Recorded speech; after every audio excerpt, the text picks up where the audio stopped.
عند رسم أحد الأشكال القياسية أو التلقائية نلاحظ أنه لا يمكننا إضافة الكتابات إلى هذه الأشكال، ويمكننا برنامج باوربوينت من إضافة الكتابات إلى أي من هذه الأشكال عن طريق استخدام الأداة تكست بوكس.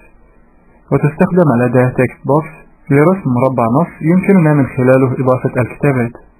ولإضافة كتابات إلى هذا الشكل نضغط بالمؤشر على هذا الشكل الاختياري، ثم نضغط على الأداة تكست بوكس من الشريط Drawing Toolbar، ونضغط بالمؤشر داخل الشكل فيظهر مؤشر الكتابات. سنقوم بإدخال الكتابات ولتكن Pixellab Graphics، ونرى أن الكتابات تعدت حدود الشكل. ولجعل الكتابات لا تتعدى حدود الشكل نفتح القائمة Format ونختار Auto Shape، ومن المربع الحواري Format Auto Shape نضغط على لوحة المتغيرات Text Box، ثم نختار Word Text in Auto Shape ونضغط OK.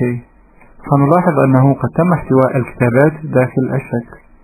ويمكننا إضافة الكتابات إلى الأشكال بعدة طرق أخرى، إما بإدخال الكتابات مباشرة داخل الشكل أو عن طريق إلحاق كتابات بالشكل.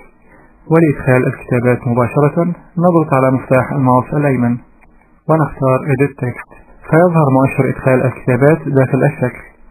سنقوم بإدخال الكتابات التي نريدها ولتكن الكلمة Test. ويمكننا إضافة الكتابات إلى الأشكال عن طريق رسم مربع نصي، فنختار الأداة Text Box ثم نقوم برسم مربع نصي وندخل الكتابات التي نريدها ولتكن الكلمة Test1. ولإلحاق هذه الكتابات بالشكل نضغط مع السحب للمربع النصي ونحركه إلى الشكل، ثم نقوم بتجميع المربع النصي مع الشكل داخل عنصر واحد، فنضغط على مفتاح Shift مع الضغط على الشكل الاختياري، ثم نفتح القائمة Draw ونختار Group، فيتم تجميع الشكلين معا داخل عنصر واحد. وبتحريك هذا العنصر نلاحظ أن الشكل والكتابات يتم تحريكهم معا. وبمجرد إضافة الكتابات إلى الشكل يمكننا التعامل معها كأي عنصر كتابات آخر.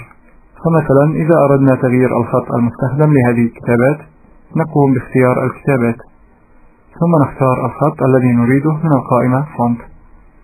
ولتغيير لون الكتابات نضغط على Font Color من الشريط Drawing Toolbar ونختار اللون الذي نريده من هذه القائمة.